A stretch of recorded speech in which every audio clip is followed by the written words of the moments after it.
Do you know that you are the people who changed the world the first Tuesday in November?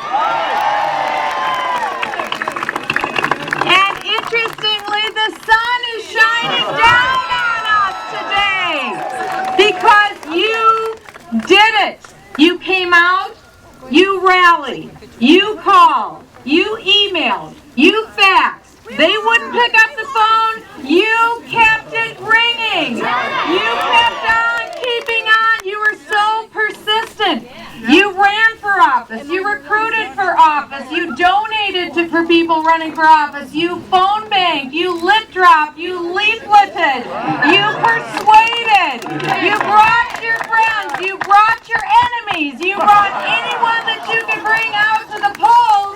And you have turned this country upside down. There's a chapter in the American history books written just with your name on it.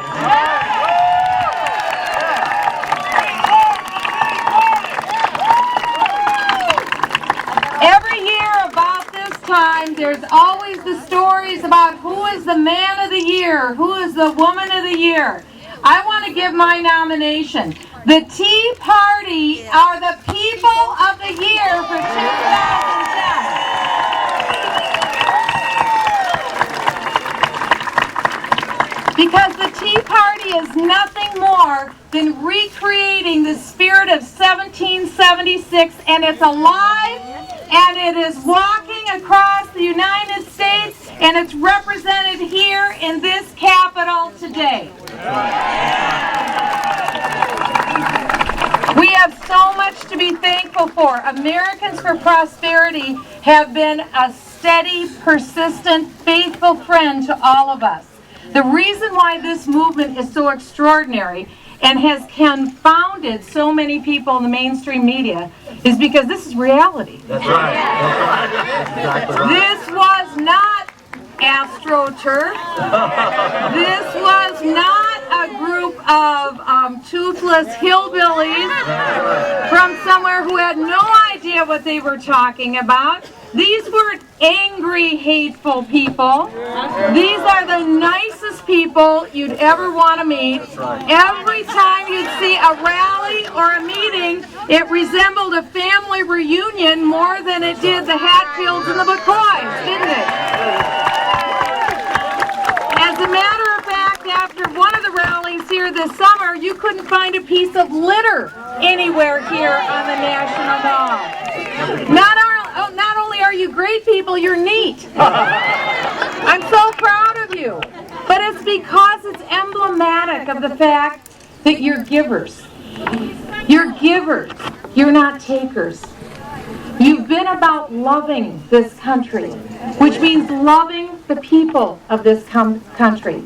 One thing that you so faithfully understood is that it is not the definition of compassion to steal from our own children.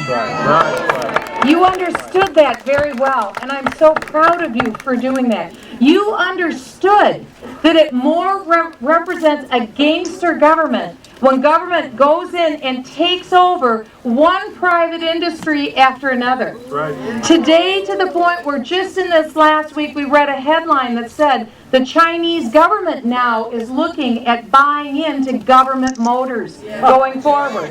So you have one government buying a private corporation and another government coming in. So does that mean that the American taxpayer will now have to prop up shares so we don't tick off the Chinese? Is that what we're looking at going forward?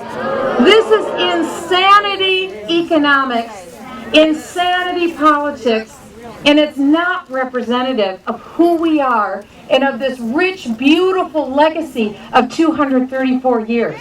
We are better than that.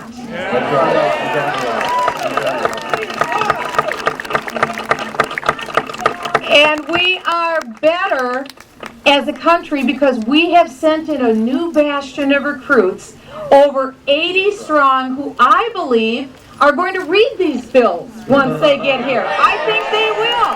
I think it's going to happen.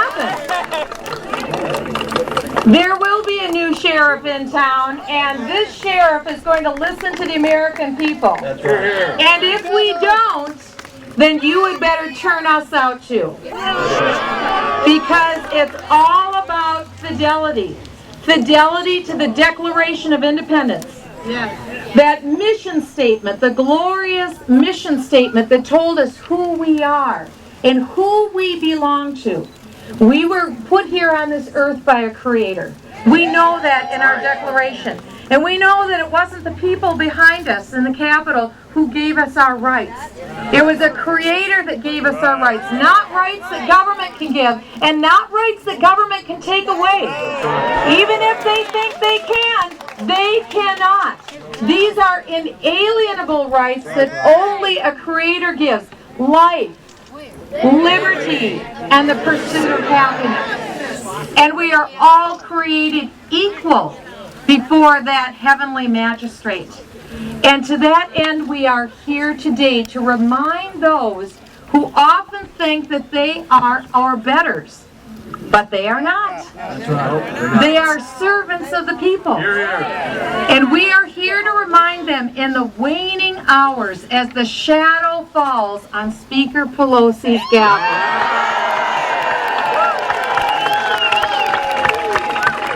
We are here to remind them, as we did at the ballot box, not so subtly on the first Tuesday in November, that we are the kings and queens of this nation.